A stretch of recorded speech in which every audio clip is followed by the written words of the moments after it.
Hello and welcome in. It is once again Friday, so that means it is time to go over some of the headlines that came out of the NFC North division this week. It is time once again for Weekly North News.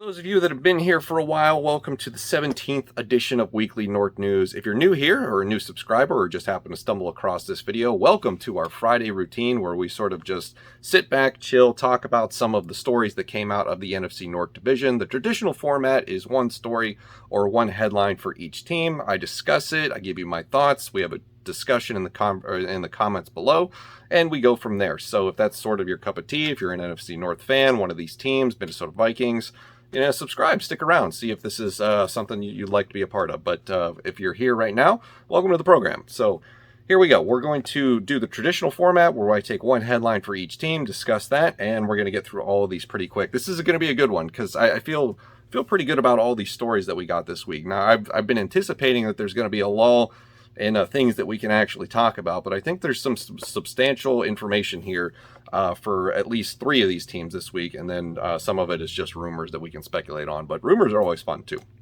So the top headline of the week is going to go to the Minnesota Vikings. Yeah, that might be a little biased, but I feel like once in a while I got to give it to them, and their headline of the week is that Breeland visited with the Vikings on Thursday, first reported by Nate Taylor of The Athletic. And there is a rumor that the Minnesota Vikings have made a contract offer to Breeland. And this brings all of the last few weeks sort of full circle, right? You have the Mike Hughes trade. He's no longer with the team. You have the Jeff Gladney situation, which we have had radio silence on since we first learned about it. I don't think we're going to learn any more details about his situation while this thing moves through the legal process and goes through the court system. The team put out their statement. They're monitoring the situation. I'm sure they're going to cooperate with any sort of internal league investigation that comes up from the front office. And they will have no further comment on the situation likely until they feel obliged to inform us further. So those are the things that sort of, create the scenario where the Vikings have to go to free agency, or at least what's left of free agency, to find some depth to put in the cornerback position, because they also didn't address this position in the draft. They drafted Cameron Bynum, but they're going to transition him to safety. That will be his new position at the next level for the 2021 season at least. So this makes sense. This comes as no surprise that I think that there was definitely going to be a scenario where we were going to be talking about which corners they were going to try to bring into this team. And Breeland is probably one of the ones that I would be most willing to accept as a newcomer to this positional group and the team as a whole. So last two seasons with the Kansas City Chiefs, he's played in 32 games. Those are both regular season and playoffs. So he has some experience, both deep playoff runs, Super Bowl wins, one Super Bowl win, one Super Bowl loss. I think he brings something to the table in terms of, a playoff experience where that is something that we need to find ourselves, is more deep playoff runs, more playoff experience, and potentially could be a guy that gives us a nice depth piece in the secondary where we are missing badly. And I know some people want to be like, well, you guys traded Mike Hughes. It's not the depth situation is not really a problem. He barely played for you guys. Well, that's true, but we don't know what version of Patrick Peterson we're getting this year. Cam Dantzler missed 5 games last year with an injury. Do we really want to be in a situation where Chris Boyd and Mackenzie Alexander are our starting outside corners? I don't really think anybody wants that. So let's do our due diligence and let's get some depth for the cornerback position. And I think Breeland would be an excellent choice. Moving on to the second headline of the week, I'm going to give that one to the Chicago Bears. Head coach Matt Nagy has reiterated that Andy Dalton is the starting quarterback. And I think that that's half of a statement. The other half of the statement is a question, and it's, but for how long, right? So the Chicago Bears went out to find a new quarterback. They have moved on from Mitch Trubisky. They still have Nick Foles on the roster, which is a problem contractually and a problem under the salary cap. They went out and found a new quarterback in Andy Dalton, bringing him over after one season with the Dallas Cowboys. And as soon as they signed him, there was this connection or, message from the organization that he is quarterback one. He's going to be the starter this year. And then, of course, the draft happens. They see an opportunity. They seize it. They trade up to 11 overall. They draft Justin Fields, who was sliding in the draft out of Ohio State. So now we have a quarterback controversy. Well, not really. I believe Matt Nagy is telling the truth. I think Andy Dalton is going to be the starter until he no longer is. There's going to be a point at this season when Justin Fields takes over full-time as a starter for the Chicago Bears. It just depends on how well Andy Dalton's doing and where this team is at when it happens. Do I think Justin Fields takes over in training camp and preseason and blows us away? No. He might have a really good preseason. He might have a really good training camp. But I still think that they're going to be hesitant to put Justin Fields in there as the starter.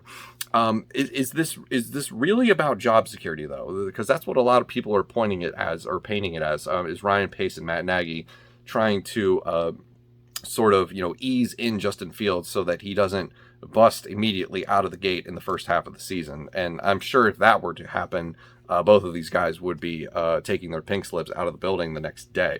The thing here is, though, that Dalton is a known commodity. We know what his ceiling is. We've seen him play in this league for a number of years now. And, we all sort of thought that he could be really good as a backup to Dak Prescott. And we sort of saw that scenario come to fruition when Prescott went down with his injury.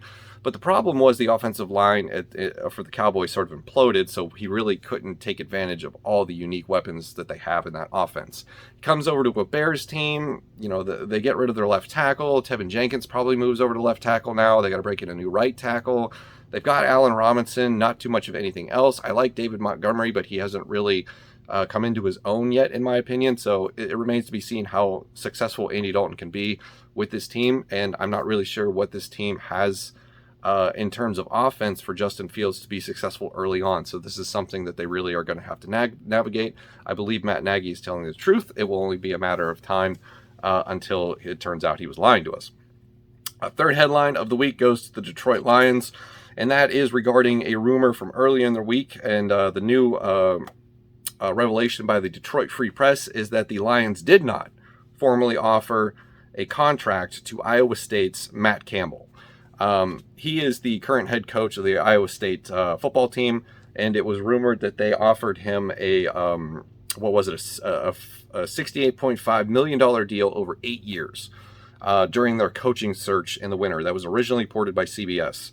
The Detroit Free Press has come out today saying that a source in the Lions organization that has insider knowledge to the coaching search that happened back in the early parts of the offseason is that a Matt Campbell offer was never made. They got their number one coach, and that was Dan Campbell all along. So, thoughts about this one? I don't think CBS got the original report incorrect. I think their sources likely told them the truth. This is probably PR cleanup in the hindsight that they never got Matt Campbell. Maybe there was a contract offer, maybe there wasn't, but I don't think that they can outright deny that there wasn't interest. Because I think that would be disingenuous to say that there was never any interest when all we ever hear is that every option is on the table for any situation regarding an NFL organization.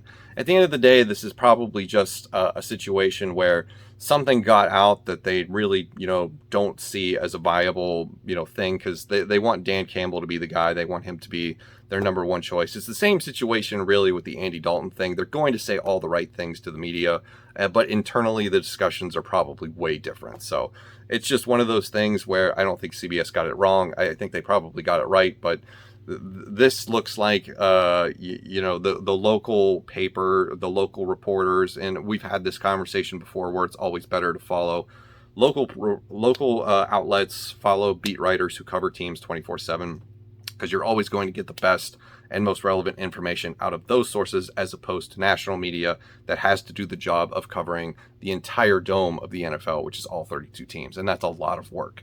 So when in doubt, go with local news. And to wrap up the episode, the final headline of the week goes to the Green Bay Packers. Not much going on with them other than some speculation regarding Aaron Rodgers, go figure. It was originally reported on a podcast called DNVR Podcast, and they revealed that there may have been a golfing session between Aaron Rodgers and John Elway. But the new story out today is that Rodgers and Elway rumored golf outing has been shot down amid Packers drama, It never actually happened. They just happened to be at the same course at the same time on the same day. The reason that this originally got legs is because John Elway is, of course, the president of football operations for the Denver Broncos, and the Denver Broncos have been heavily linked to a potential otherworld scenario trade where Aaron Rodgers leaves the Green Bay Packers and becomes the new starting quarterback of the Denver Broncos. You know, then Denver has been the favorite, if you will, to be the new landing spot for Aaron Rodgers amid all of his problems and frustrations with the Green Bay organization. So that is where that story comes from, and it looks like, just reading into the story itself about the golfing, the whole golfing outing, it looks like that they just sort of crossed paths organically and then exchanged pleasantries, had a fist bump, and that was it. It wasn't them playing 18 holes and discussing things for 4 hours, which, you know, a lot of people sort of akin golfing outings to discussing business, because I guess there's a lot of downtime. I don't know. I'm not a golfer myself. I'm not here to bash the sport. I think it's pretty entertaining to watch the talented professionals do it. And I'll always remember I think it was the U.S. Open that Tiger Woods had an amazing game when I was a kid. But at the same time, this looks like it's much ado about nothing. It's just two very important people in the world of football crossing paths that just happen to be also the focus of a lot of speculation this offseason. So that's going to do it for that story. That's going to do it for this episode of Weekly North News. Thank you very much for watching. I will see you in the next one.